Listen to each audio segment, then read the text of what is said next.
El hombre ha sobrevivido más de 200.000 años sin videojuegos.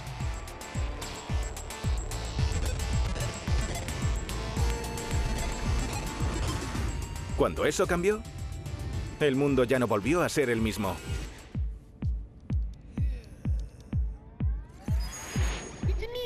¡Mario! Esta es la historia de todo lo que ocurrió a continuación. In just the last few years, video games have become a sport unto themselves, with teams, magazines, competitions, leagues, and all the traffic. En solo 50 años, la industria del videojuego ha evolucionado desde diminutos puntos en una pantalla hasta envolventes gráficos en 3D que rivalizan con los grandes éxitos de taquilla de Hollywood.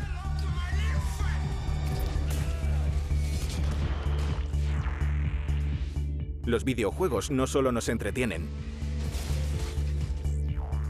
han cambiado nuestro modo de interactuar con las máquinas para siempre. Shouldn't you go out and socialize with your friends? I quit soccer to play Atari. From the moment she wakes up, Violet Bolton can't wait to get on her iPad. Tanto si desafían, inspiran, reconfortan o crean adicción, han llevado nuestras vidas al siguiente nivel.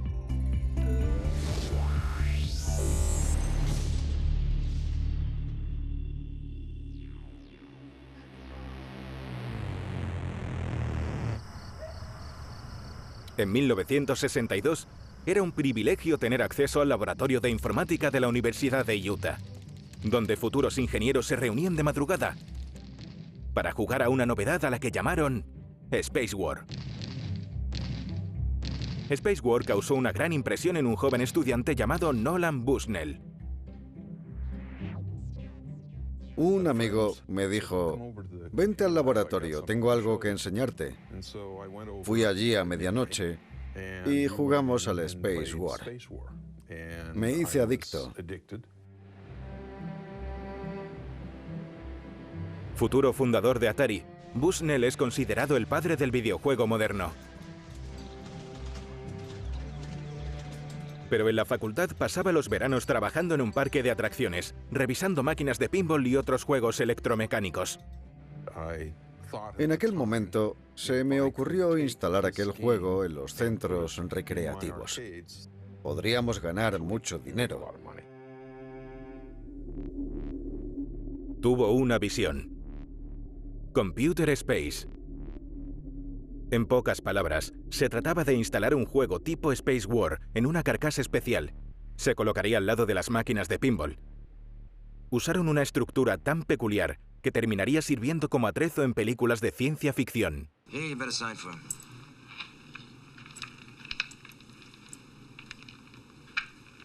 My usual cut? You'll get your cut. Just so we understand. Era muy de los 60, con aquel plástico modelado, poliestireno o lo que quiera que fuera. Un día apareció aquella cosa bulbosa como del espacio. Era increíble lo divertido que era, y me pregunté por qué no había más aparatos como aquel. Computer Space era demasiado pronto. Los controles eran muy complicados. La gente no sabía cómo jugar. No me di cuenta de que las cosas no tienen que ser complejas para ser divertidas. Hazlas sencillas. A continuación, la simplificó y acertó. Pong. Sin una sola tecla que pulsar, el Pong no solo era fácil de jugar, también tenía un objetivo claro.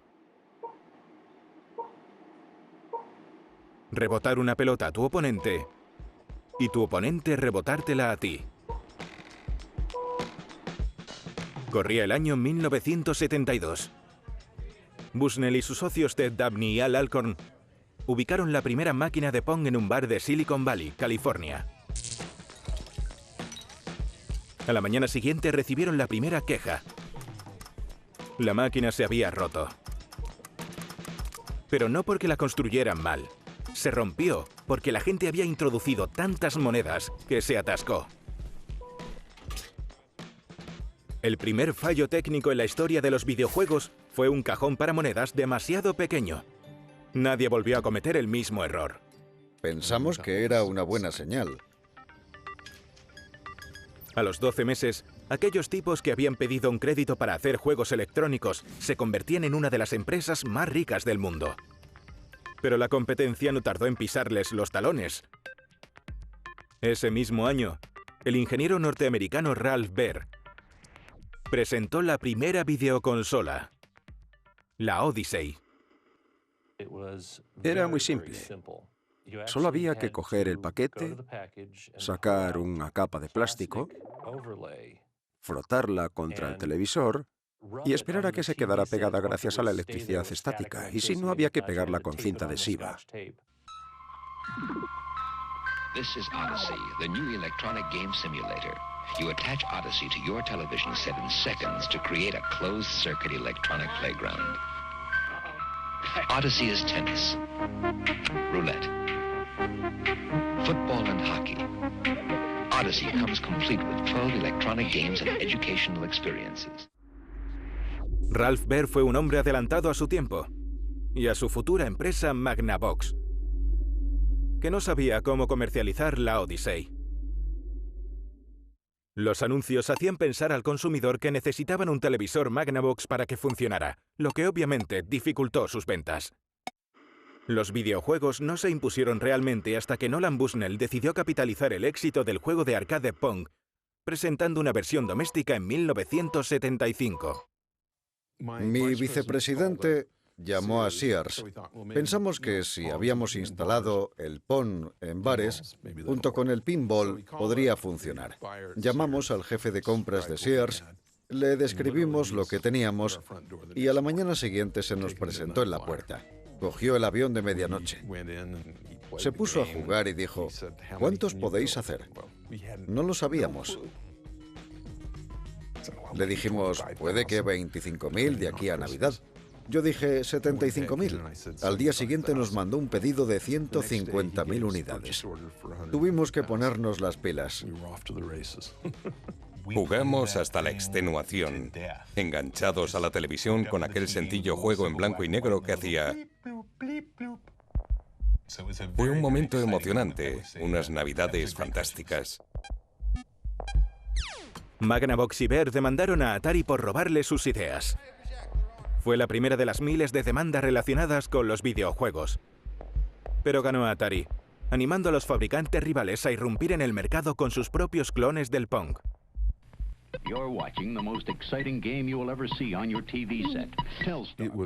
Era un juego sencillo y muy sencillo de imitar. Lo fabricamos en un garaje. Es lo único que teníamos. Eso era lo bueno. Lo malo es que cualquiera que tuviera un garaje podía copiarlo y hacerlo también. A los 6 meses teníamos unos 20 competidores. Fue un poco frustrante.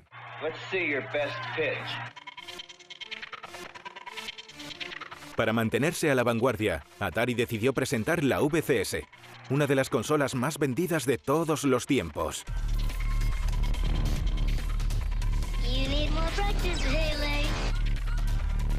A pesar de la fama y fortuna que les deparaba el futuro, las VCS fueron un fracaso comercial cuando se lanzaron en 1977.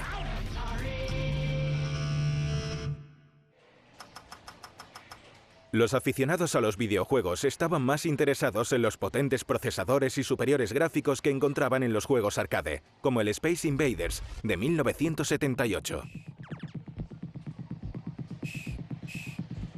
Space Invaders no era un producto Atari. Ni siquiera era un producto norteamericano. De inmediato, el juego estableció a los japoneses como protagonistas en el mundo de los videojuegos. De hecho, se hizo tan popular que provocó escasez de monedas en Japón. En Estados Unidos, encajaba perfectamente con una era obsesionada por la ciencia y la tecnología. Star Trek y la Guerra de las Galaxias. Creo que ese ruidito tan primario te hacía pensar, los extraterrestres vienen a matarte. Te provocaba una subida de adrenalina para combatir a esos invasores, aunque ahora nos parezca tan sencillo. El juego es muy sencillo de entender. Era genial y simple. Mejor que el Pong. Era genial. Tenía algo de estrategia. ¿Te quedas detrás de la barrera o disparas a las naves? En un juego es divertido disparar a cosas. Para lo que había, se convirtió en un juego de puntería como nadie había visto antes.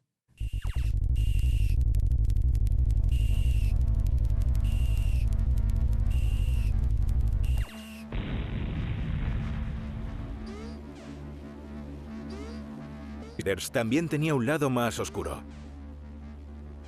El miedo a lo desconocido, a los extraterrestres. El enemigo implacable que desciende sobre el planeta con una precisión militar. No importa cuánto aguantes. Al final, te matará. Quizá el juego tuvo un impacto especial en los niños que sobrevivieron a Hiroshima y Nagasaki. Niños japoneses que crecieron temiendo el terror que llegaba del cielo. Ahora, había una manera de combatirlo. Our plan is a comprehensive one. It will strengthen and modernize the strategic triad of land-based missiles, sea-based missiles and bombers. Atari contraataca y lanza el Missile Command. Y Asteroids.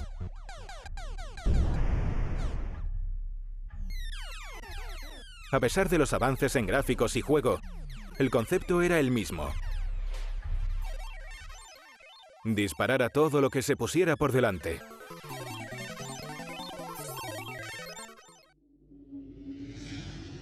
Como respuesta a los juegos violentos de finales de los 70, Toru Iwatani diseñó el juego de arcade más popular jamás inventado, el Comecocos.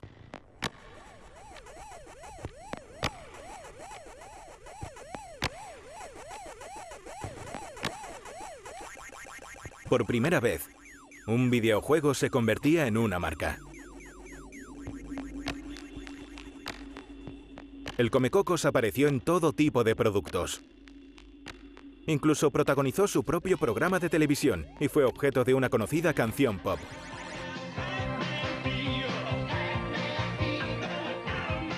Todo el mundo se contagió de la fiebre del Comecocos.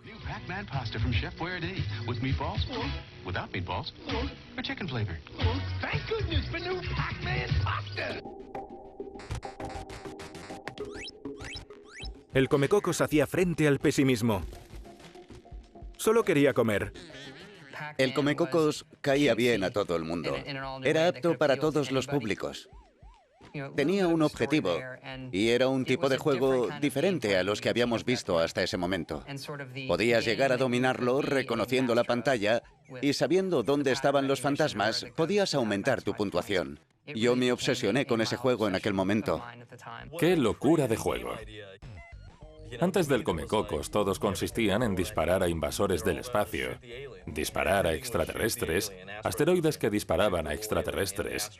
Pero todo era disparar y disparar. Cuando se presentó el Comecocos tenía una música divertida y un personaje principal que devoraba puntos en la pantalla. No tenía que ver con matar cosas. De hecho, había que huir de cosas. Era lo contrario. Mostraba cuál podía ser el futuro del diseño de videojuegos. Y enseguida llegaron las imitaciones y segundas partes. Tuvo tal éxito entre las mujeres que alguien tuvo la brillante idea de ponerle un lazo y llamarle Señora Comecocos.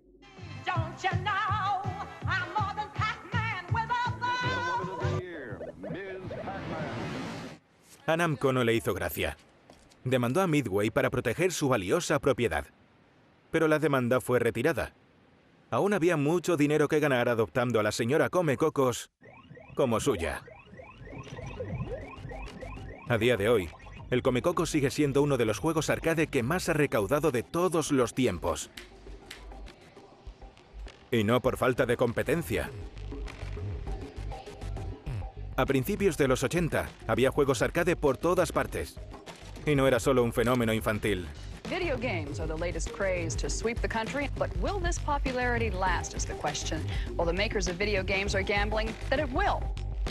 We have football knee, tennis elbow, jogger's ankle, so why not? Pac-Man's wrist. The calluses and blisters are obvious, the cleats and the swelling is secondary. Los críticos intentaron arruinar la diversión y el valioso tiempo de estudio de los niños, donde se gastaban los niños el dinero de la comida. Los juegos arcade invadieron las tiendas, las clínicas dentales e incluso las funerarias. Y claro está, los cuartos de estar de todo el mundo.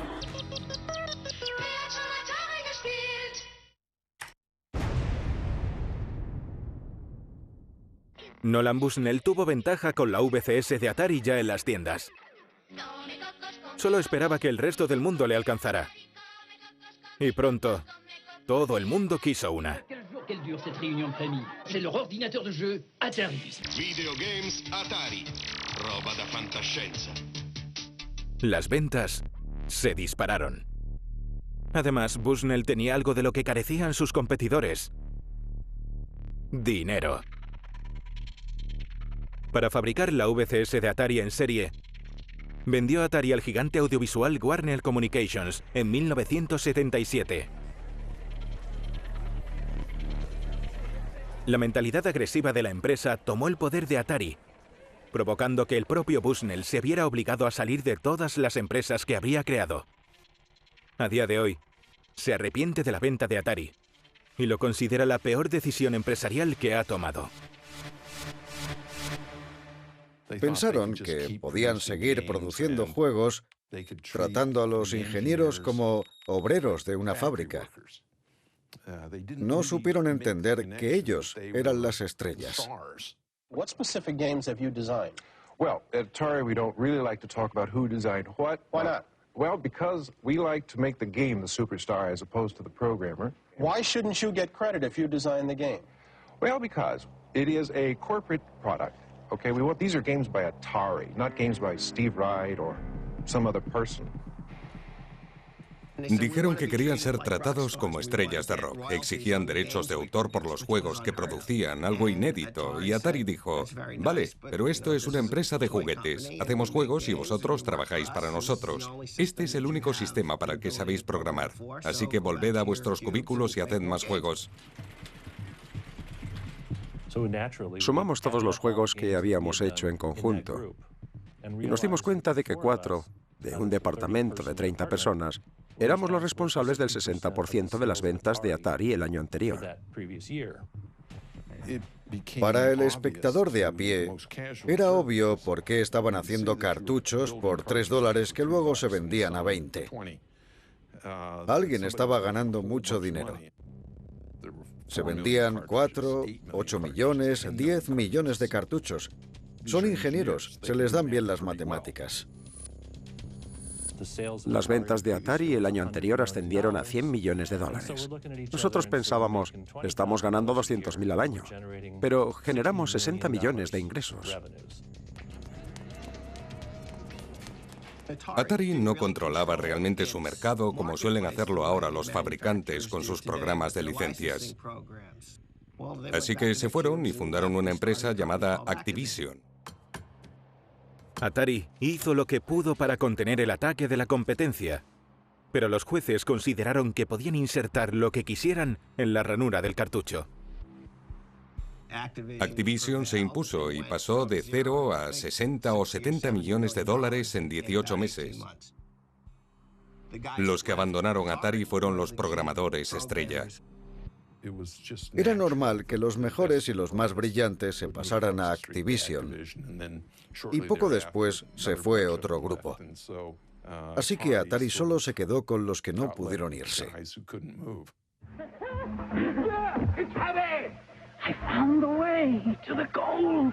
Atari perdió el control del mercado. No lo tenía asegurado como Apple con su iPhone. Todo el mundo vio la oportunidad y entró en el mercado. Tuvieron suerte por casualidad durante un tiempo y después fue el caos.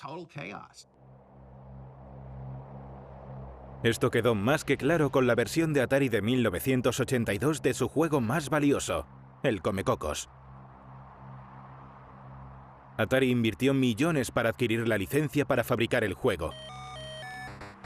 Fue el más vendido de todos los tiempos. Pero su precipitada producción solo simulaba la obra maestra de Iwatani.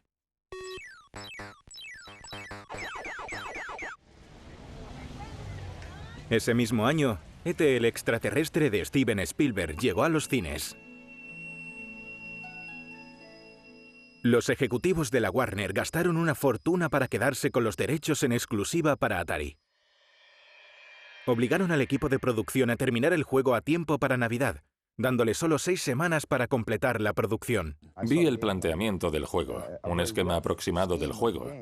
Me sorprendió lo difícil que era, pero al mismo tiempo lo divertido que era de jugar.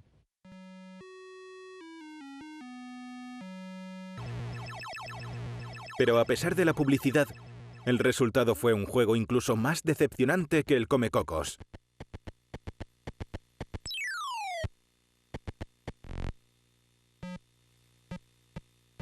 Un millón de personas se apresuró a comprarlo. Y casi los mismos lo devolvieron al día siguiente.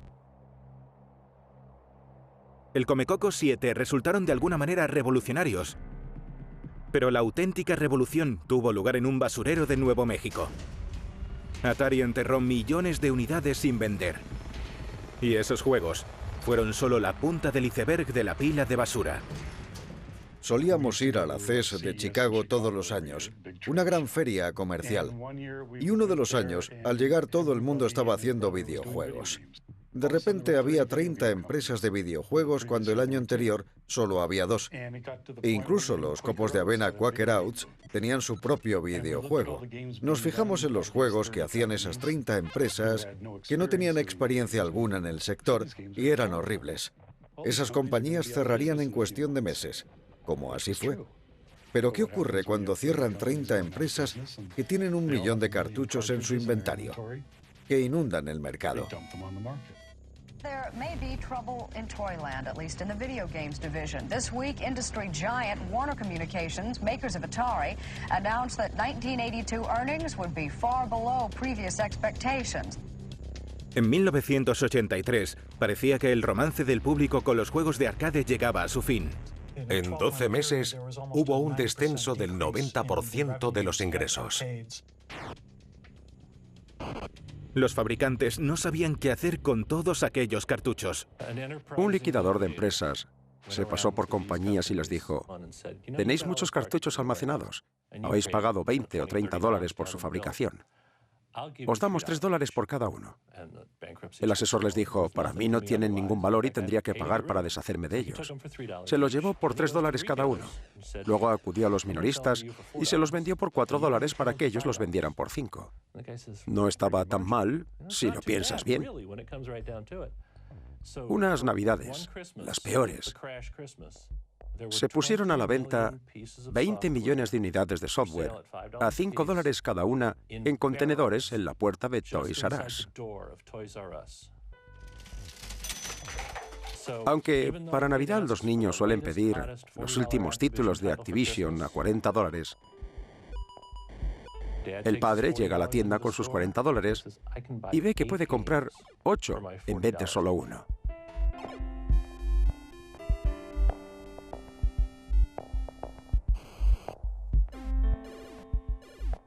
Será el héroe de su hijo. Y compra 8 juegos de 5 dólares. Esas Navidades, las ventas de títulos nuevos fueron un desastre.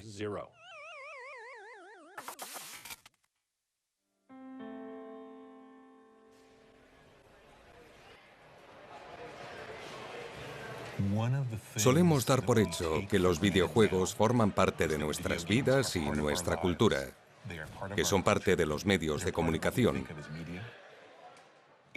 Pero en los años 1983 y 1984, los videojuegos fueron desechados, como lo fue el hula hoop, o las muñecas repollo, o el hustle. Las jugueterías pasaron de presentar a los videojuegos como una de sus mayores bolsas de beneficios a decir, se acabó, pasemos a lo siguiente. Llegamos a un punto en el que se perdió ese arrebato inicial. Pero nadie se dio cuenta de que era una relación a largo plazo.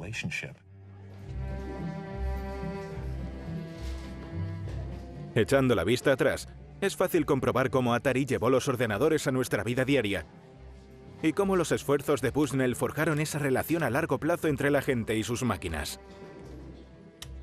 Veíamos el ordenador personal como herramienta para los videojuegos. Nos parecía que también se podría jugar con él, y si además querías hacer procesadores de textos o cosas así, también estaría bien.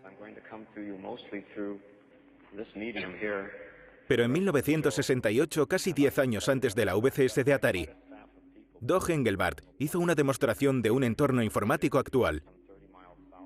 Tenía características familiares como el correo electrónico, hipervínculos e incluso videoconferencia. Todo operado por un artilugio increíblemente sencillo conocido como ratón. El concepto de ordenador de sobremesa no existía. Los primeros ordenadores había que comprarlos por piezas. El hecho de que pudieras adquirir una caja en la que se encendiera una luz fue como, oye, esto es nuevo, nunca hemos encendido una luz usando esta electrónica. Cuando ensamblabas todas las piezas, era emocionante preguntarte qué podías conseguir hacer.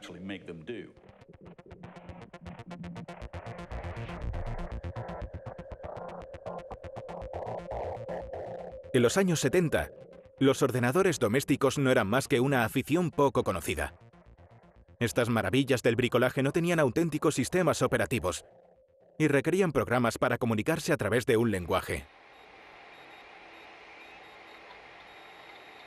Eso los hacía prácticamente inútiles para la mayoría de la gente. Hasta 1977 los ordenadores personales no empezaron a ser más sencillos de manejar. Y se introdujo un nuevo término en nuestro léxico: fácil para el usuario. Eran los dos Steve, Wozniak y Jobs. Lo que mucha gente no sabe es que Steve Jobs trabajó para Atari y desarrolló el Breakout. Hizo un gran trabajo. Y cuando decidieron hacer el ordenador Apple, nos preguntaron si queríamos producirlo. Nosotros no podíamos usar nuestro capital en ese momento porque ya teníamos cubierto nuestro negocio. Al mismo tiempo, me ofrecieron un tercio de Apple por $50,000, que yo, con gran brillantez, rechacé. Y me arrepentí, claro.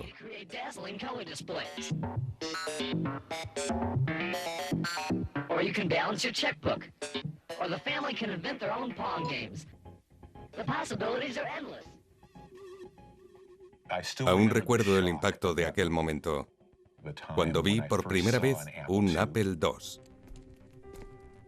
Una máquina plana y compacta, con un teclado incorporado y un sencillo monitor. Me di cuenta de que tenía más potencia que el ordenador del tamaño de una habitación en el que llevaba 7 años programando juegos. No dejaba de mirarlo y de preguntarme cómo han metido una habitación llena de hardware en esta cosa tan pequeña. Entrabas en la tienda y olía limpio, a plástico. Y allí había 3 Apple II con sus monitores a color y bolsitas colgando de las paredes. Eran bolsas negras con los juegos. No necesitaban mucho espacio porque estaban colgadas en las paredes. Pero los juegos solo eran compatibles con el modelo específico de ordenador para el que estaban creados. Confusión, frustración y fidelidad a la marca fueron los resultados posteriores.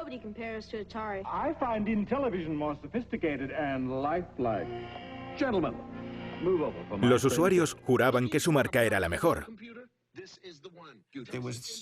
Había tanta diversidad de plataformas que los minoristas no sabían qué PC o consola vender.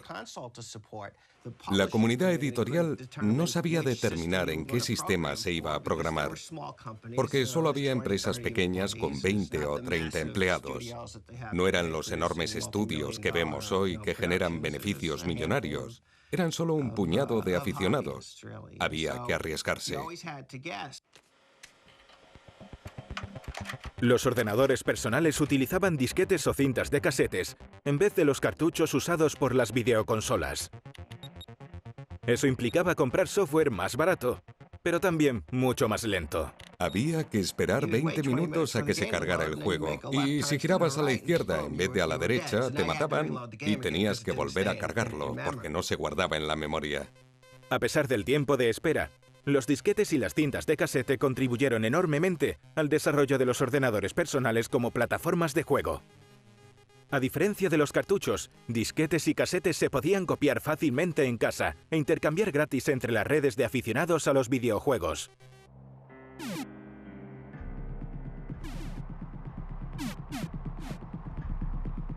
Se desarrollaba un nuevo capítulo en la cultura del videojuego. Lo que se conoció como creación de mapas se convirtió en una afición popular. Algunos diseñadores empezaron a desarrollar juegos influyentes en la soledad de su habitación. Los codificadores del sótano.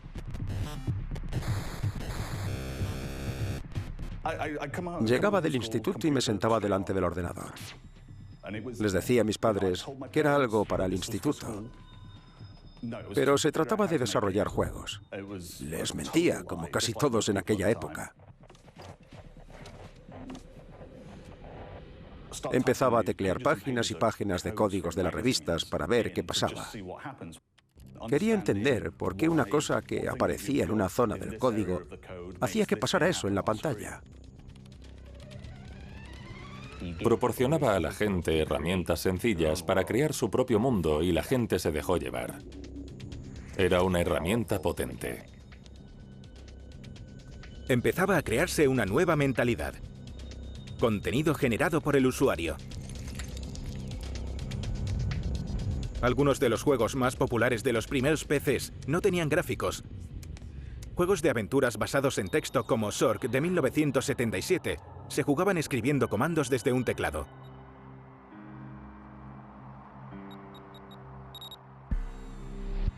La falta de gráficos se compensaba con puzzles inquietantes e historias envolventes. Zork es texto en pantalla. Tecleas una frase y puedes teclear una frase completa. Analizaba sintácticamente el verbo y el sustantivo. Cuando los encontraba, imaginaba lo que querías hacer y acudía a una base de datos para ver si lo podías lograr. Ibas intentando encontrar una manera de avanzar a través de la historia y a través de las salas, resolviendo puzzles. Atrajo a la gente que compraba ordenadores en esa época. Eran la vanguardia de lo que se podía hacer con un ordenador personal. Los editores tuvieron un gran éxito con las aventuras de texto. Ahora son conocidas como juegos de rol, RPG.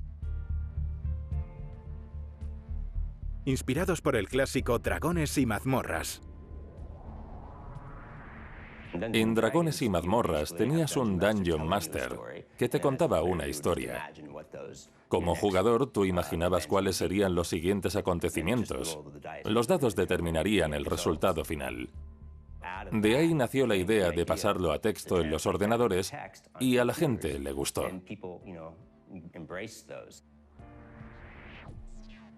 El desarrollador de juegos Richard Garriott llevó el juego de rol a los ordenadores de sobremesa. En 1981 nació su influyente franquicia de juegos, Ultima.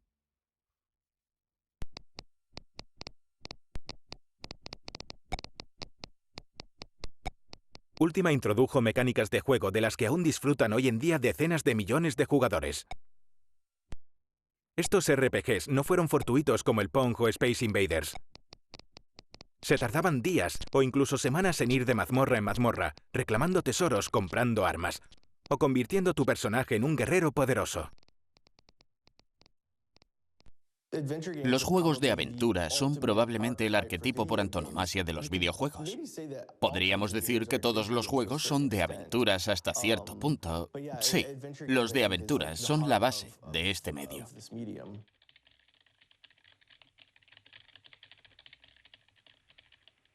Un juego de aventura no es más que algo mecánico que te hace recorrer un entorno, apuntar y hacer clic.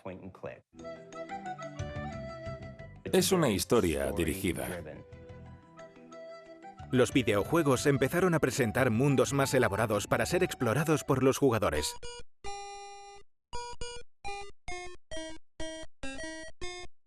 Lo importante no era la velocidad del jugador, sino sumergirte en una versión alternativa de la realidad.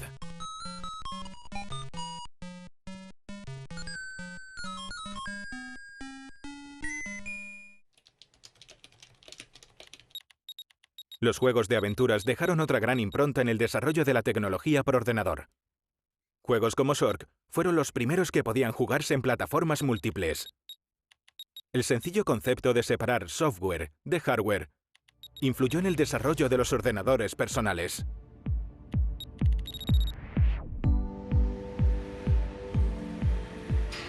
Cuando hubo un sistema operativo unificado, la venta de PCs se disparó. En 1981 se vendieron más unidades que en los 5 años anteriores.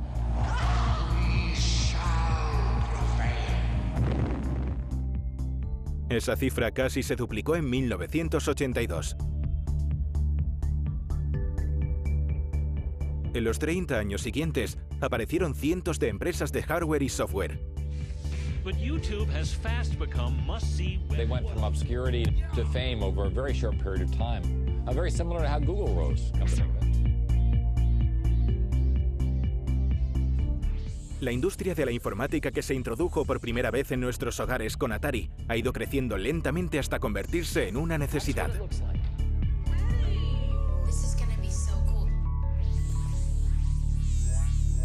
What does the rest of my day look like?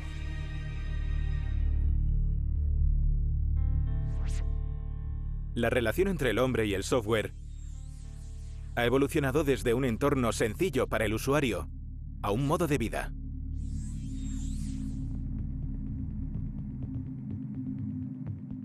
Pero no sería justo decir que en 1985 los ordenadores personales simplemente recogieron lo que habían dejado las videoconsolas. Inversores y minoristas habían perdido decenas de millones de dólares durante la quiebra de los videojuegos. Y nadie invertiría un centavo en este tipo de negocio. Pero entonces llegó Mario. En Japón las videoconsolas seguían vendiéndose bien. Sobre todo las fabricadas por una empresa de naipes llamada Nintendo. Conocida para los jugadores, Nintendo había alcanzado el éxito en 1981 con el clásico juego de arcade de Shigeru Miyamoto, Donkey Kong.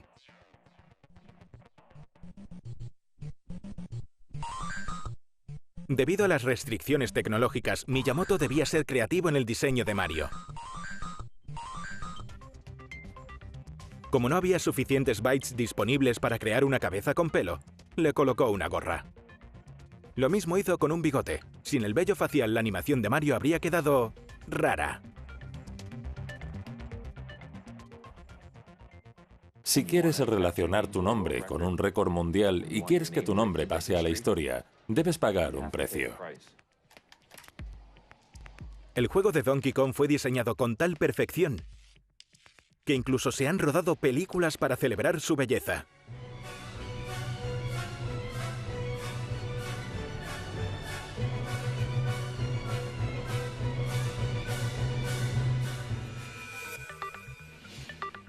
Nintendo aceptó el reto de exportar su popular consola a Estados Unidos.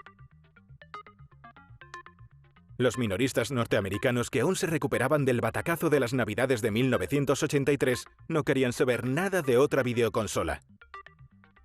Pero Nintendo logró introducirse en el país con la ayuda de Rob, el amigo robótico. Rob jugaba contigo. Nintendo logró convencer a los minoristas de que no tendrían que vender otra consola, sino un divertido juguete electrónico. La auténtica arma secreta de Nintendo resultó ser Super Mario Bros. Un juego espectacular que terminó integrado en el sistema. Nuestro héroe de Donkey Kong había vuelto, pero con mucho más poder.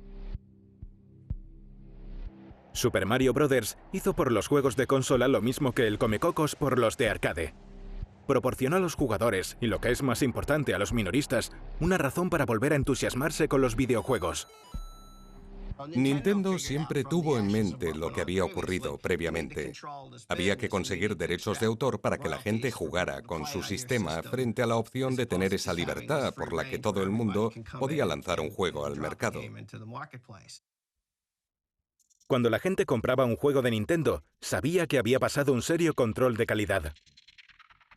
Nintendo se aseguró de producir sus propios cartuchos, incorporando un chip de autentificación en todas las consolas y cartuchos para evitar la piratería.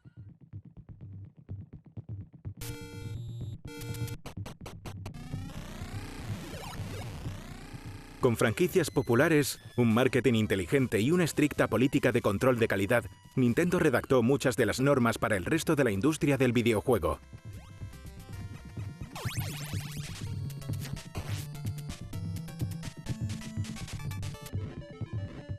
Nueva competencia como Sega y antigua como Atari lo intentaron, pero ninguna impidió que Nintendo siguiera liderando la industria.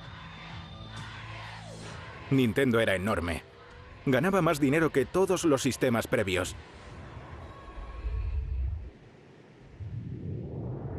Y para seguir siendo grande, pensaron en pequeño, presentando la Nintendo Game Boy en 1989.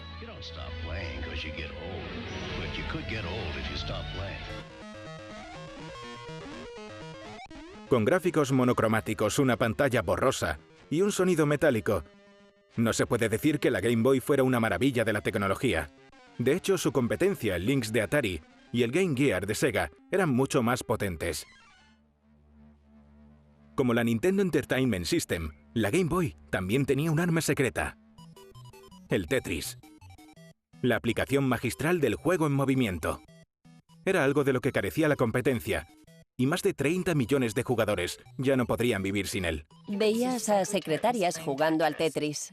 Debían pensar que nadie las veía, pero al acercarte las veías jugar en el ordenador. El Tetris no provenía de Japón ni de Estados Unidos, sino de detrás del telón de acero. Creado por Alexei Pajitnov, un ingeniero informático ruso, Tetris fue desarrollado mientras trabajaba para el gobierno soviético. El juego se filtró fuera de Rusia y nadie supo quién era el propietario de los derechos de autor. La primera industria del videojuego era una época parecida al salvaje oeste americano. Nadie conocía al propietario de los derechos de una plataforma concreta. Aún no se habían definido las leyes del negocio porque aún estaban haciendo. Varias compañías afirmaron tener los derechos en exclusiva para producir el Tetris, provocando una guerra entre Atari y Nintendo.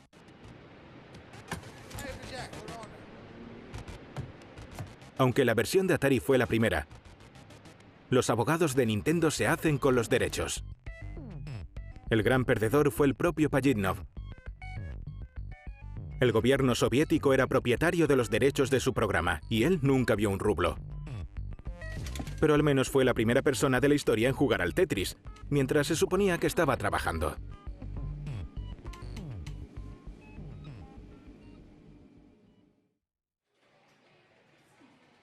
Con videojuegos por todas partes, al entrar en unos juegos recreativos, todos esperaban ver algo especial. En 1983, cuando el mercado de videoconsolas se hacía pedazos, se lanzó un nuevo juego arcade con un logro visual que sobrepasaba los gráficos de animación de cualquier otro juego existente en el mercado. Dragon's Lair. Recuerdo ver Dragon's Lair y no entender bien de qué iba porque parecía una película. La gente se agolpaba preguntando: ¿qué es eso?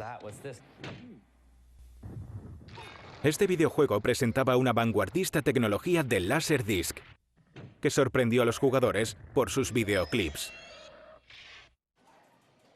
El Laserdisc estableció un nuevo paradigma. Dragon's Lair devoraba monedas a gran velocidad. 50 centavos de la época era mucho. Recuerdo pensar, este juego cuesta el doble que los otros, pero es tan bueno que merece la pena. Con gráficos sexys, no importaba mucho que el juego en sí fuera pobre. Tenía algunos fallos, porque morías casi inmediatamente si no movías el controlador a derecha, izquierda o donde quisieras dirigirte en ese castillo que parecía no terminar nunca. Pero abrió los ojos a las inmensas posibilidades que tenían los videojuegos.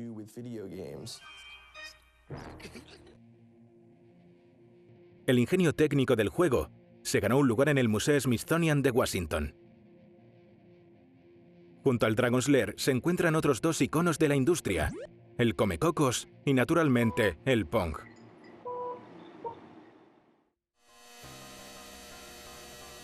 Junto al Laserdisc, los juegos en movimiento también mantuvieron a la gente interesada en los arcade. Los desarrolladores de videojuegos tuvieron que regresar a la mesa de diseño y pensar en formas nuevas, en estilos y juegos nuevos, en experiencias novedosas. El diseñador de juegos Yu Suzuki dejó su impronta con una variedad de simuladores que se convirtieron en estrellas en el mundo de los juegos arcade.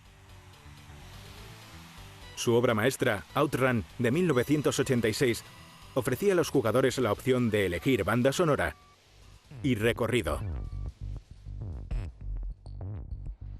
Más allá de un simple juego de carreras, Suzuki proporcionaba a los jugadores una auténtica experiencia de conducción.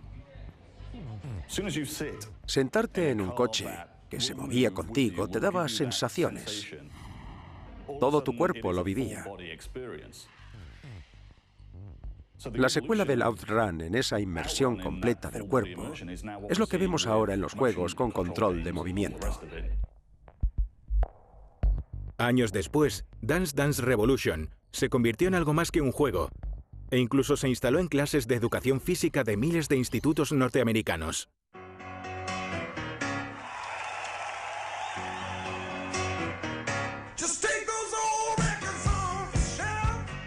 Entonces llegó el juego que nos convirtió a todos en estrellas del rock, Guitar Hero. Coges una guitarra y vas pulsando botones según lo que te vaya indicando la pantalla. Cualquiera puede hacerlo. Y es genial, porque había mucha gente que no solía jugar mucho a videojuegos y de repente, 2 horas después, estaban totalmente enganchados. Incluso los Beatles aparecían en el juego. Es una guitarra de plástico con botones de colores, con la que puedes tocar tus canciones preferidas. Y decían, no, yo paso de eso, pero luego les encantaba. Otro gran espectáculo de los juegos arcade fue el furor competitivo de los juegos de lucha. Street Fighter II de 1991 sedujo a los jugadores permitiéndoles dar patadas huracán, llaves de tigre y puñetazos dragón para acabar con sus rivales y someterlos. Actualmente solo es superado por el Comecocos y Space Invaders en cantidad de ingresos generados. Y cuando hablamos de tanto dinero, seguro que hay copias. De todos los clones que probaron suerte en el mercado, el que se llevó la mejor parte fue Mortal Kombat. No solo abates a tus oponentes, les pateas la cabeza y les rompes la columna vertebral. La sangre encantaba a los niños, pero aterrorizaba a sus padres. Me encantaba arrancarle la cabeza a alguien con la médula. Me parecía lo más guay del mundo. Cuando la prensa se hizo eco del juego, generó una gran corriente de negatividad.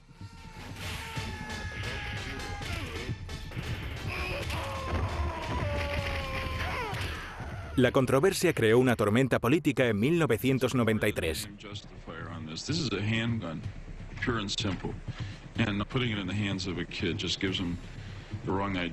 Las audiencias en el Congreso sobre violencia y videojuegos obtuvieron amplia cobertura mediática. There is a serious problem here, a real serious problem. I hope you walk away with one thought today, that if you don't do something about it, we will. Esas audiencias llevaron a la creación del Consejo de Regulación de la Industria, que aplicaría normas al contenido y lo catalogaría según los rangos de edad apropiados.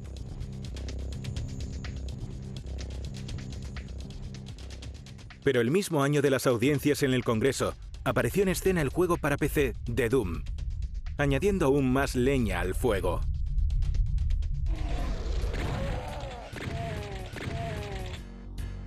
La violencia era envolvente y personal. Y surgió la perspectiva en primera persona. Los jugadores tuvieron su primera experiencia con la realidad virtual.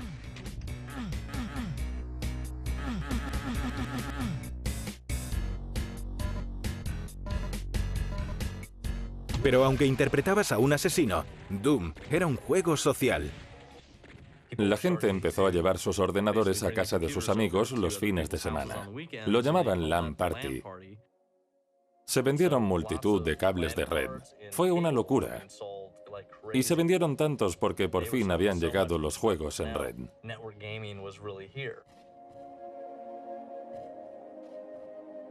Al final, las fiestas terminaron siendo grandes convenciones. Todo el mundo desempaquetaba sus ordenadores, se situaban en la sala y veías a todos invitando a otros a jugar con ellos. Te conectabas al ordenador de otro al que habías conocido a través del servidor. Fue nuestra primera visión de lo que podría terminar siendo el poder de las redes sociales en un futuro. Tantos desarrolladores clonaron la fórmula del Doom, que apareció todo un género de pistoleros en primera persona.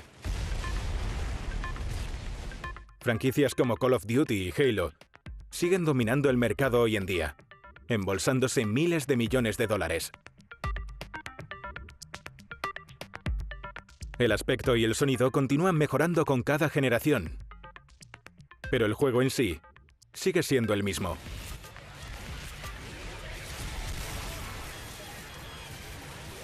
Un simulador de asesinatos.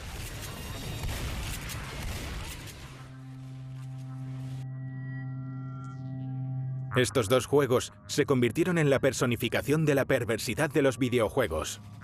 Doom y Mortal Kombat recibieron tantas críticas negativas por parte de la prensa que cuando lanzaron Myst, vendió más copias que cualquier juego de los que había en el momento, y no era violento. You know, the game of the year has always been a board game, and this year it's not. The CD-ROM game Myst sold over 1 million copies.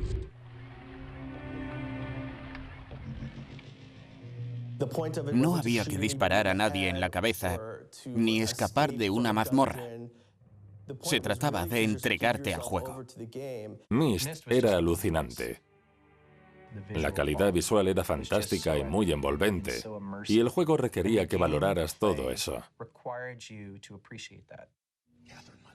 Aunque el ritmo de esos juegos era más lento, te entretenían porque tenías que pensar. El juego no habría sido posible sin el emergente CD-ROM, una evolución de la tecnología del Laserdisc, pero con una cuarta parte de su tamaño. El CD-ROM fue uno de los avances tecnológicos más sorprendentes. En una unidad sencilla podíamos almacenar 100 veces más información, pero de repente nos dimos cuenta de que teníamos que rellenar ese espacio para ser competitivos. Para destacar, los desarrolladores de juegos empezaron a producir videoclips baratos incluidos en el juego. Fue el lamentable efecto colateral de tener tanto espacio que rellenar y tan pocos conocimientos sobre la producción audiovisual. Juegos como Doom y Myst revelaron la inmensa brecha entre el ordenador personal y las videoconsolas. Todos los emocionantes juegos en 3D eran para PC, hasta que Sony presentó la PlayStation.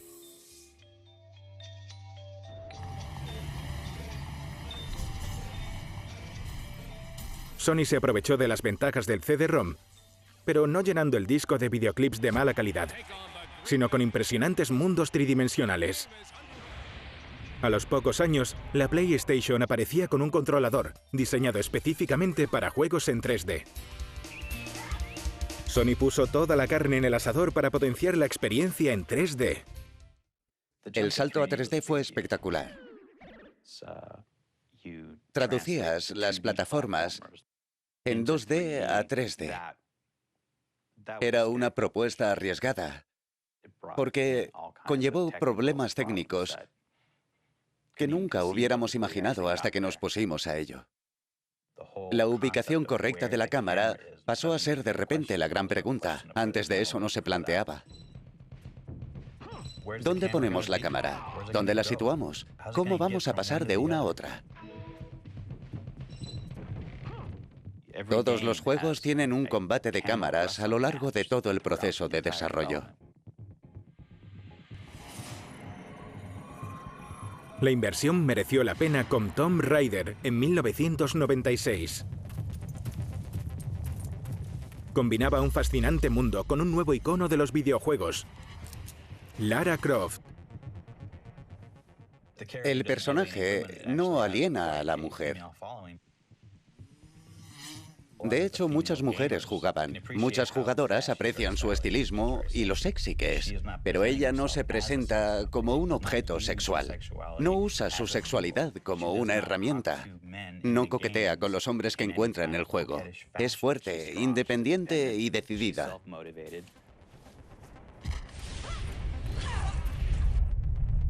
Una tía dura. Eso es parte de la fantasía, poder hacer más de lo que crees que puedes hacer. Todo giraba en torno a ella. Sus saltos, sus zancadas. En Tomb Raider, sabes con certeza dónde puedes saltar y lo alto que puedes llegar. Todo estaba bien formulado y medido. I'd finally set out to make my mark. To find adventure.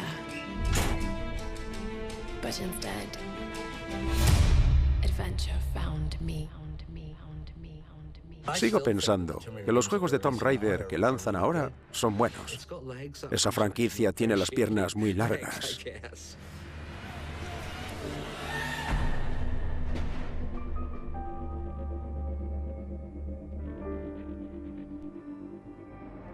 La nueva generación de videojuegos era impresionante.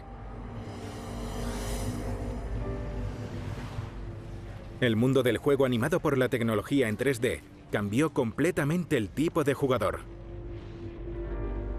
Entren al mundo real.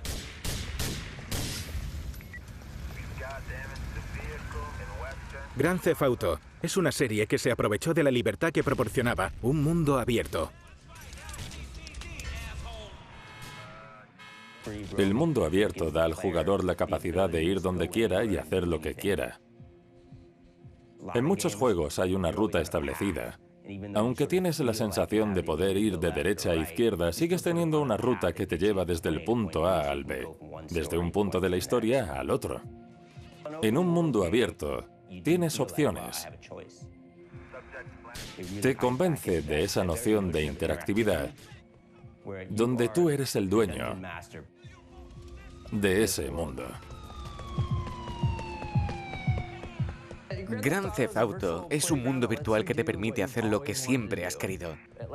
Te deja ser el loco de una película de acción o ser el chico malo dueño de un club. Llega un punto en que te conviertes en tal incordio para la ciudad que mandan equipos especiales y a la Guardia Nacional detrás de ti. ¿Quién no quiere hacer eso?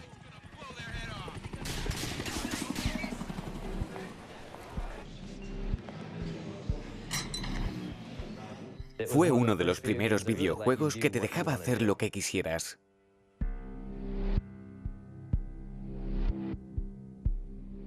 Gente que no juega o padres ven un videojuego como un juguete infantil.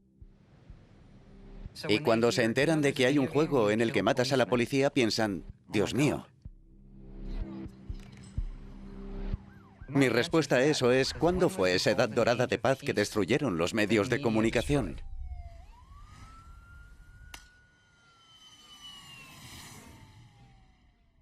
¿Cómo un sencillo videojuego puede ser tan controvertido?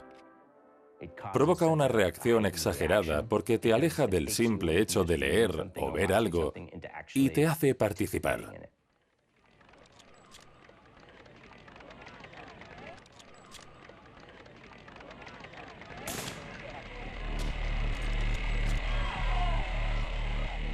Como en cualquier otro medio, siempre hay lugar para la transgresión.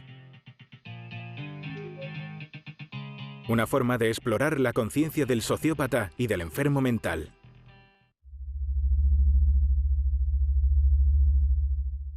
En 2005, un programador independiente lanzó un juego basado en los acontecimientos de la masacre de Columbine de 1999. El juego implica escuchar a Marilyn Manson, beber vodka y jugar al Doom. El papel de los videojuegos en nuestra sociedad estaba siendo desafiado. Podemos leer libros sobre Columbine, ver la película Columbine, pero ¿podemos jugar también a Columbine? En una sociedad libre siempre habrá gente que haga juegos así y gente que quiera jugarlos. ¿Y quién dice que no debes hacerlo? Jonesboro, Columbine, Virginia Tech. What happened in Connecticut? This is a sick culture. Los videojuegos han desafiado el status quo, como cualquier forma de arte en el pasado. Pero en el caso del juego de 2006, Replay, incluso Naciones Unidas se implicó y pidió su prohibición. Well, it's certainly hard to believe that anyone would equate rape with entertainment, but that is just what game makers in Japan have done. This one, called Replay, begins with a teenage girl on a subway platform. With a click of your mouse, you can grope her and lift her skirt. These sort of games that normalize extreme sexual violence against women and girls have really no place in our communities. Es como Adán y Eva. Dios dice, no cojas la manzana. Vale, pero ¿por qué? ¿Qué le pasa a la manzana?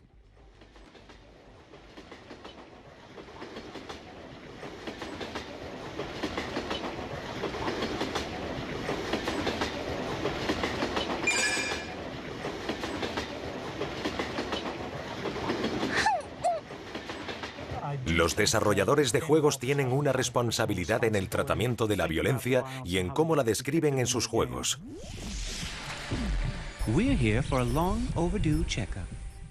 Un ejemplo. Hace poco he trabajado en un juego llamado Remission que ayuda a niños con cáncer a superar su tratamiento.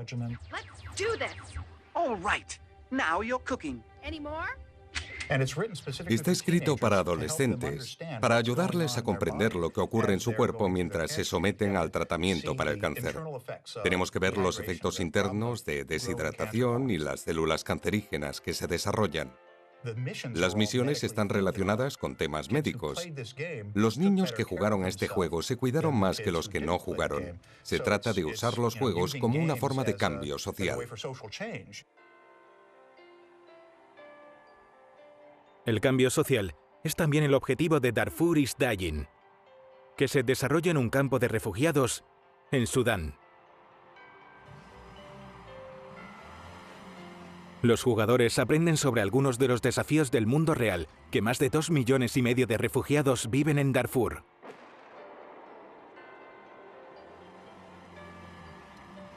Como una manera de reducir las amenazas de ataques virtuales por parte de la milicia sudanesa, los jugadores son invitados a firmar una petición para el presidente de los Estados Unidos. Es un juego de lo más simple desarrollado por un grupo de estudiantes con un presupuesto muy limitado. Pero fue realmente efectivo. Conoces la situación mejor que simplemente leyendo sobre ella.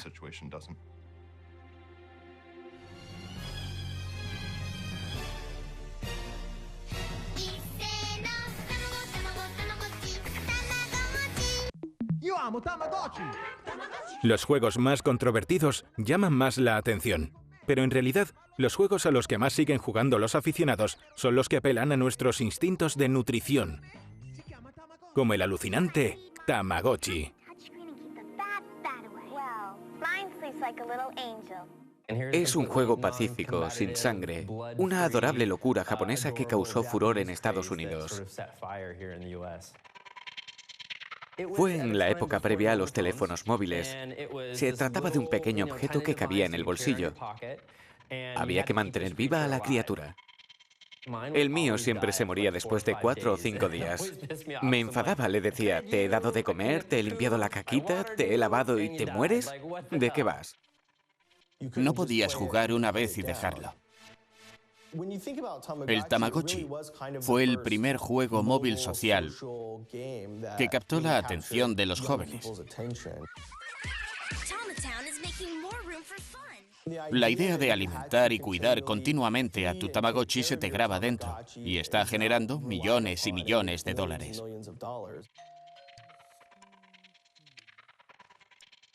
El concepto avanzó varios pasos más en 2000, con Los Sims, el videojuego más vendido de todos los tiempos.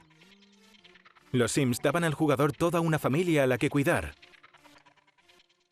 Se trata de emular lo que ocurre en la vida diaria y de hacerlo desde un mundo virtual o en una versión en fantasía de ti mismo. Es irresistible. Atrajo a una amplia cantidad de personas que no eran jugadores. Es algo en lo que no te importa invertir tu tiempo. Tienes una familia de Sims y tienes que cuidar de ellos. Y quieres que mejoren y satisfacer sus necesidades. Hay que vigilarlos de vez en cuando para ver que son felices.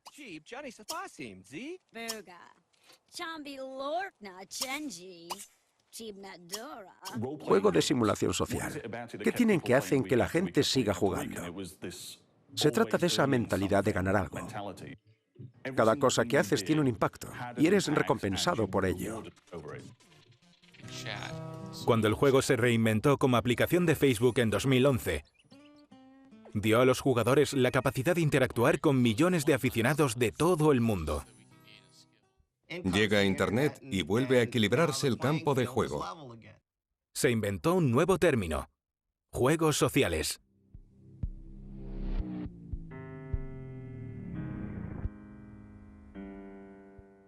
Cuando hicimos la transición y Facebook tuvo un gran papel en ella, nos encontramos de repente a 800 millones de personas jugando.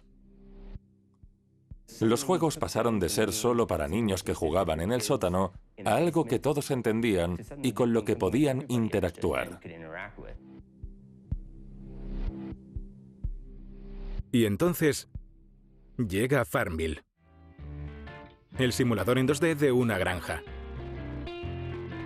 Como con el Tamagotchi, Farmville requería que los jugadores comprobaran el estado del juego varias veces para maximizar los resultados. Si plantas una cosecha a la 1, mejor tener un ordenador cerca a las 9 para recogerla. Podías jugar 10 minutos, pero si jugabas 2 minutos más, conseguías el siguiente objetivo. Zynga Games lanzó Farmville como aplicación gratuita para Facebook en 2009. Rápidamente se transformó en una comunidad de más de 250 millones de usuarios que jugaban a juegos gratuitos por todo el mundo. Los juegos gratuitos son un campo en pleno desarrollo en el negocio del videojuego. ¿Por qué crear un juego y que se juegue gratis? Pequeñas ayudas solo cuestan 50 centavos, o solo $1. Y de repente tienes un juego al que juegas gratis, pero tu recibo de la tarjeta de crédito te indica que has gastado $700. Los diseñadores han ideado una manera de atrapar al jugador y hacerle que vuelva y que lo comparta con tanta gente como sea posible con estos pequeños trucos y recompensas. Se trata de conseguir cuantos más jugadores mejor, que se gasten dinero para sus accionistas. El coste de desarrollo de los juegos, al nivel que se necesita para alcanzar esas ventas, asciende a números de 9 cifras. Zynga hizo un trabajo increíble recabando cantidades enormes de datos, comprendiendo lo que hacen los jugadores y trabajando con esos datos en pruebas en directo. Cuando hay millones de personas interactuando con algo, puedes ver en tiempo real lo que hacen. La gente responde a ese juego de manera diferente y puedes ver números reales que se traducen en dólares. Puedes ver su reacción en tiempo real. Los diseñadores de videojuegos se centran en el aprendizaje, la predicción y en imaginar el siguiente movimiento del jugador. El objetivo es deshacerse de manuales o instrucciones. Deshacerse de todo lo que saque al jugador de su zona. Si el juego es muy fácil, el jugador se aburre. Si es muy complicado, se frustra.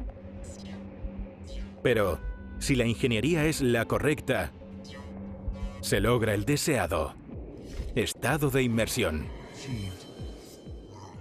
El objetivo de todo videojuego es proporcionar diversión y una experiencia emocionante y completamente adictiva. Es esa sensación de estar ahí en ese momento. ¿Qué cebos les ponemos para que sigan volviendo? Hay un objetivo, un punto de mira, una recompensa. Siguen investigando porque creen que lo que hacen importa. Resultados asequibles, reglas claras y objetivos a conquistar. Compromiso total. Y ningún género de videojuego tiene más adictos que los juegos multijugador online o MMOs. Comenzando desde el primer gran éxito del Ultima Online de Richard Garriott. Su juego de aventuras combinaba la idea del viejo Dungeon Master con el poder de la conexión a Internet. En los juegos multijugador online, lo más importante no es el juego en sí mismo. Se trata de relacionarte con los amigos. Estás con gente de todo el país o de todo el mundo. Puedes jugar con una familia de Inglaterra. Y por mucho que esté jugando, lo que me lleva ahí es el elemento social. Hay parejas que se han conocido por Internet o gente que ha encontrado una comunidad que no tiene en el mundo real jugando online.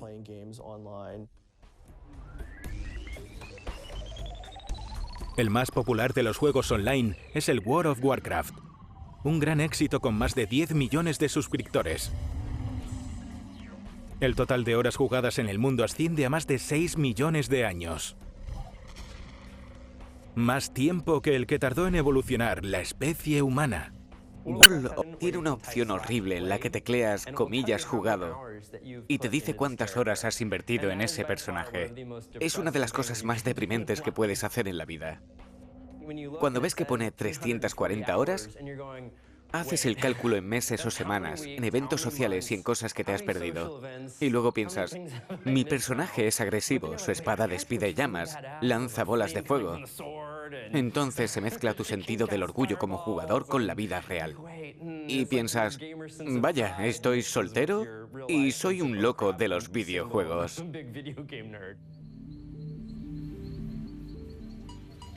Gracias a transacciones especializadas y páginas web de venta, el tiempo invertido en conseguir oro virtual puede convertirse en dólares en el mundo real.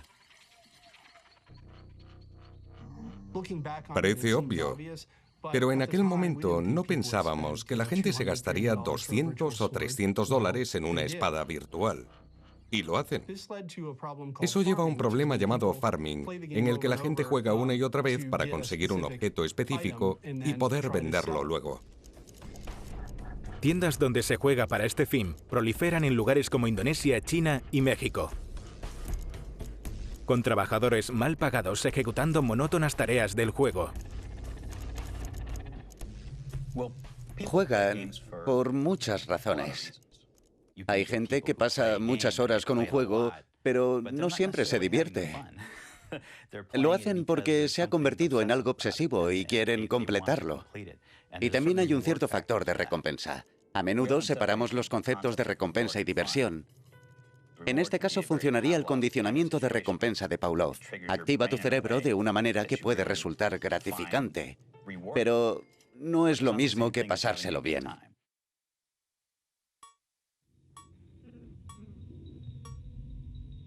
Después de pasar mucho tiempo en el mundo del juego, los jugadores pueden verse afectados por una sensación de vergüenza. Una llamativa sensación de vacío y soledad, cuando piensas en las otras cosas que podrías haber hecho en ese tiempo. Algunos jugadores dicen haberse sorprendido cuando han descubierto haber pasado un mes entero del año en su mundo virtual. La adicción al juego está clínicamente probada. Hay gente que ha tenido que someterse a terapia porque está tan absorbida por el juego que pierde el sentido de la realidad. Conseguir el objetivo o el siguiente objeto es más importante. Luego se ponen a trabajar y vuelven a jugar. Van al colegio, vuelven y a jugar. Probablemente sea el aspecto de su vida sobre el que más control tienen. La pieza de su vida que más desean encontrar.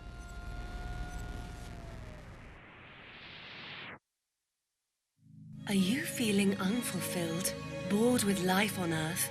What would you say to a new life filled with adventure, where you can live out your dreams and claim your fortune? We can give you that new life inside Project Entropia. En el universo Entropia, los usuarios interactúan con la ayuda de una economía real.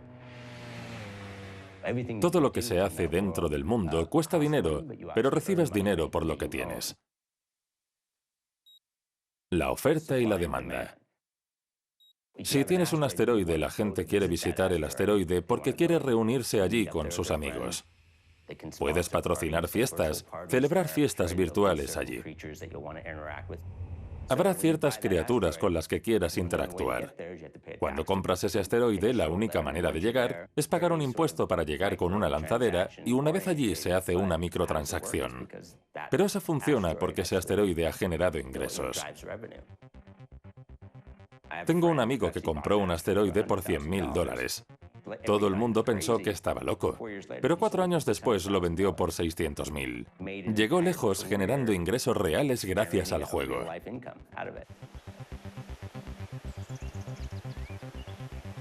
Y luego está Second Life.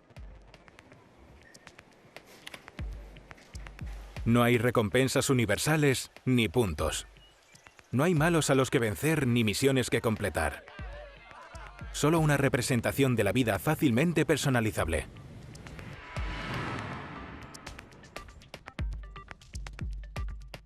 Muchos artistas de talento celebran exposiciones de arte. Grupos de música actúan en directo. También tienen presencia universidades y negocios corrientes.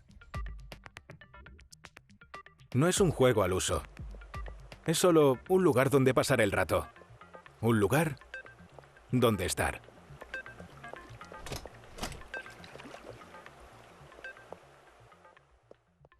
Al mismo tiempo que representaciones del mundo real han cruzado la frontera a la dinámica de los juegos, estos también han cruzado la frontera a la vida real. In the way that Generation G is different from X, Y, and all the different generations that we may belong to, is that video games are the primary form of entertainment that Generation G is consuming. It is their primary form of entertainment. And this is already starting to have a tremendous effect on society. All around us, Generation G's desire for game-like experiences is reshaping industries. De repente el juego se convierte en una idea interesante.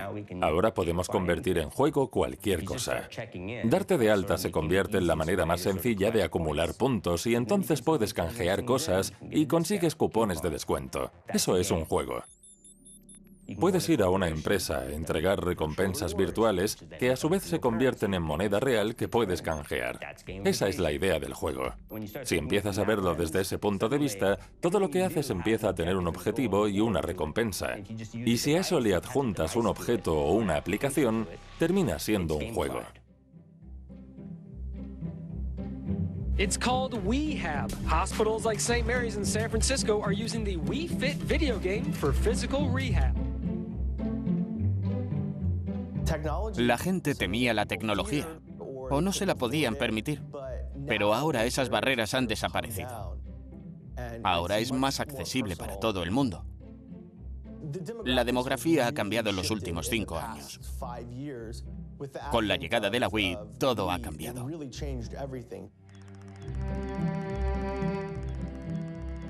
Se ha vendido a gente que nunca ha tenido un mando de videojuego. Organizaciones que nunca dirían, sí, voy a solicitar presupuesto para una videoconsola. De repente, han pedido la Wii, porque hace que sus pacientes se activen y se muevan. Y la Kinect permite a la gente interactuar con un videojuego moviéndose. ¿Qué será lo siguiente? ¿Ondas cerebrales? ¿Por qué no? Ya hay aparatos que leen nuestras ondas cerebrales y para los que no hay que usar un mando. Captan a través del calor de partes del cerebro lo que intentas hacer en pantalla. Se pueden manipular los píxeles en la pantalla tan solo pensando. Esos juegos que toman las medidas de tu cuerpo son muy rudimentarios. No es una experiencia realmente envolvente, pero es algo a lo que están dando vueltas los desarrolladores. La Kinect puede medir tu respiración. Hay un videojuego llamado Deepak Chopra para meditar. There are 7 chakras, which are energy centers within each of us. Gentle motion is all that is needed to awaken the chakras. No creo que esto se detenga. Sobre todo si hablamos de realidad aumentada y gafas. Yeah. Meet me in front of Strand Books at 2. Los vídeos que lanzó Google para sus gafas eran muy prácticos. Vas caminando y te van diciendo por dónde vas. Mi amigo ha tuiteado esto o esto otro, y otro amigo está a 4 calles de aquí. Y de repente se convierte en algo práctico que incorpora todas esas aplicaciones que ahora mismo hacemos con nuestro móvil. Pero puedes ir caminando y no empotrarte contra un coche mientras interactúas con el mundo. Welcome.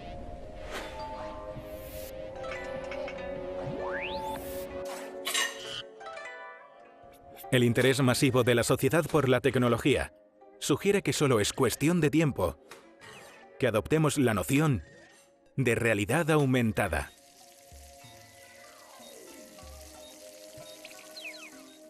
Los chips son tan pequeños ahora que quizá podamos incluirlos en células. Será una manera de entender las enfermedades y de hacer algo bueno.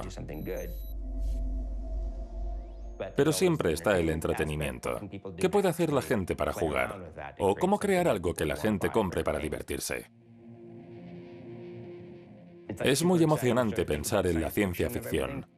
Ahí es donde hay que pararse un poco. ¿Te imaginas todas las locuras y cosas feas que se pueden hacer con eso?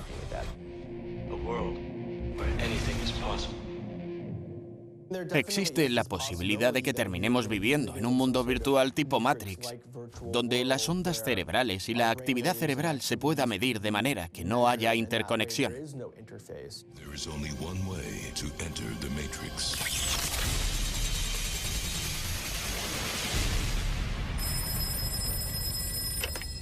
We're in.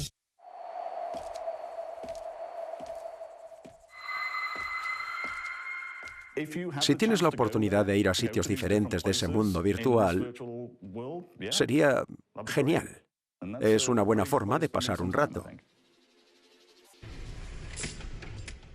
Como el estudio de la inteligencia artificial es cada vez mejor, hace mucho más creíbles esas interacciones. Can you hear me? Yes. ID. KPC 897504C. Can you move your head? Tienes la sensación de que el personaje que ves en el juego es alguien a quien sientes como tuyo o con quien tienes una relación. Ese tipo de reconocimiento, si ocurre, puede ser una locura increíble las primeras veces que lo vivas. Sería genial. I can look after your house, do the cooking, mind the kids. I organize your appointments. I speak 300 languages, and I am entirely at your disposal as a sexual partner. No need to feed me or recharge me. I'm equipped with a quantic battery that makes me autonomous for 173 years. Do you want to give me a name? La gente lo señala como algo negativo. Pero cuando ves el porcentaje de gente que juega como una forma de comunicación, conectándose con gente de todo el mundo, entonces piensas, en realidad se gana, no se pierde. ¿Podrá la especie humana existir en un universo digital diseñado por ella misma?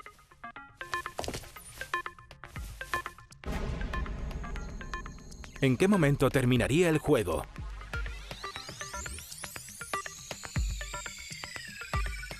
¿Podría desaparecer para siempre la línea entre humanos y máquinas?